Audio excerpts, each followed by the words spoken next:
Our sensors indicate a huge whirling belt of alien matter approaching the Enterprise at warp 6. Activate view screen, Mr. Sulu. What you're looking at, Captain, is the Romvian pollution belt, formed hundreds of years ago. Wasn't it before people became aware of pollution and began pointing it out? Exactly. Once enough people started pointing out pollution, the pollution stopped. I think they need to do more than just point it out. This episode begins in the gang's clubhouse. It's a green-winged songbird. That's correct, Clover. Have you ever actually seen one? They used to be all over Ponyland, but nobody's seen one for years. Oh no. An environmental episode. From the 90s. That's right, we're in Fern Gully territory here, folks.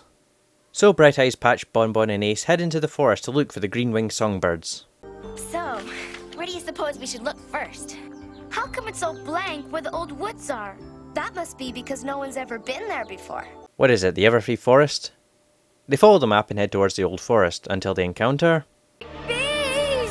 You know, I actually saw someone redid this image in their own style. I think it was on DeviantArt.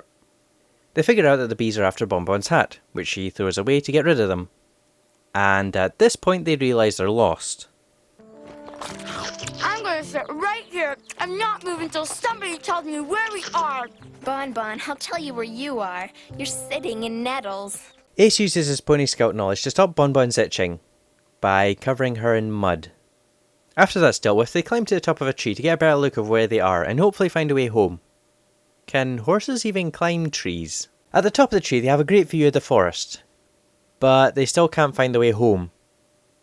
Although is it just me, or does Patch look like a pony version of Vasquez from Aliens with that bandana? Oh no! I'm out of food! Now we're all gonna starve! How does she not have diabetes at this point? I mean, I guess it's safe to assume that that bag was full of sweets and junk food, and she ate a week's worth in less than 5 minutes. They improvise a fishing line and use it to try and catch a fish in a nearby lake. Hang on, can horses even eat fish?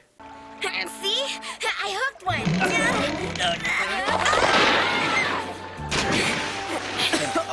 I guess I better go rescue them if we're gonna have any lunch. How is she still hungry? They lose the fish, but while Bonbon is writing about it in her diary... I'm writing my great farewell, just in case anyone ever finds my diary, which I'm sure no one ever will. Which leads us into the song. There's a song in the air in the forest. Birds are singing as they're ringing here and there. I don't actually have a problem with the song, but the animation during it is a bit off. I think this may have been a sign that they were running out of budget at this point because the animation seems to be lacking a few frames, making the flapping look more up, down, than like a bird flapping its wings. Also, Bright Eyes does that old cell animation mistake of having her eyes closed when they should be open. Watching an early Simpsons episode, they made that same mistake occasionally. Unfortunately, we then see why there are hardly any green-winged songbirds left. No wonder there are so few green wings left.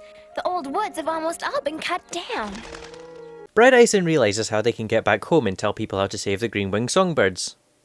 They just need to read Bonbon's diary. You've been writing everything down, right? Every turn, every mistake, right? Yeah? So all we have to do is follow your diary backwards and we'll find our way home. They follow the diary, and then, sometime later, I'm not sure how long. They're still wearing the hats and bandanas they had in the forest, so I'm guessing it's the same day.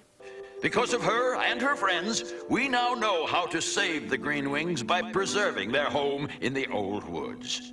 As mayor of Ponyland, the Ponyland Council and I have voted to make the old woods a protected wildlife area, never to be touched again. For an episode that intends to promote an environmental message, it's actually not too bad. Some may argue that it oversimplifies the problem and solution, but bear in mind it has to cram its message into a less than 10-minute episode. And heck, at least it doesn't beat you over the head with its message like environmental messages I saw when I was a kid. That said, I do wish there was a bit more environment in the background rather than it just being green. I mean, come on, Laura Harris's paintings have more flowers in them. I could also see some people say it didn't go into the politics or how unrealistically fast the forest became protected, but the thing is, it's not about that. The point is to get the viewer to think about the environment and the creatures that live in it and how they can help protect them. Now, if you'll excuse me, I have some jam jars to recycle.